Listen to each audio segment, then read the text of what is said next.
Mag-iimbentaryo raw ang DNR sa lahat ng mga imahen sa bansa para po matukoy daw kung alin at ilan ang gawa sa ivory. Doon po sa kila-imbentaryo isisimulan sa Cebu kung saan nga isang pare ang dadadawit sa umunoy ivory smuggling. Nanawagan naman ang mga obispo na huwag idawit ang buong simbahang Katoliko sa issue. Nakatutok si Maris Umali. Dahil sa issue ng ilegal na bentahan ng ivory na ginagamit sa paggawa ng mga imahe ng santo at iba pang figurin, buong simbahang Katoliko na raw ang nababatikos. Kasunod ito ng pagkakadawit ni Monsignor Cristobal Garcia ng Cebu sa umunoy ivory smuggling. Pero paglilinaw ni Manila Archbishop Antonio Tagle, sana'y huwag idawit ang buong simbahan. It is not the Catholic Church that is involved. Maybe some individuals. We make a distinction between the Church and some individuals. Thank you po. Paniwala naman ni Sorsogon Bishop Arturo Bastes, ginagamit lang daw ang issue para mabahira ng pangalan ng simbahan para mawalan ito ng kredibilidad sa mariing pagtutol nito sa Reproductive Health Bill.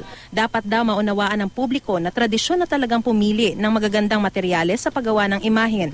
Gayunman, basta naruroon yung batas, kinakailangan sundin yung batas. Mismo ang turo ng simbahan at Kristyanismo ang nagpapaalala na ang debosyon ay nasusukat sa pananampalataya at hindi sa magagandang rebulto. Kaya para kay retired Archbishop Oscar Cruz, dapat nang itigil ang paggamit ng ivory sa mga imahen, lalo't marami naman daw magagandang klaseng kahoy sa bansa. Mali eh. Hindi ka naman nobody's above the law. Miski kami pare. Ang Bureau of Customs matagal nang tinututukan ng pagpupuslit ng elephant tusks sa Pilipinas at sa mga nagdaang taon, ilang elephant tusks na ang nasabat.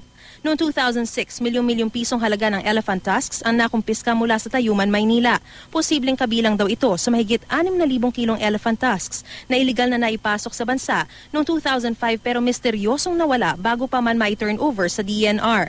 Noong March 2010 naman, napasugod sa Pilipinas ang Interpol at mga eksperto mula sa Tanzania nang madiskubring ilan sa mga nasabat na tusks ang nawala sa bodega ng Ninoy Aquino Parks and Wildlife. Dudurugin na dapat ang mga elephant tusk pero sa ilalim kasi ng Convention on International Trade in Endangered Species, kailangan maibalik sa bansang pinanggalingan ang mga tusk. Kinasuhan na ang Park Superintendent na umano'y nasa likod ng insidente. Maris Umali, nakatutok, 24 Oras.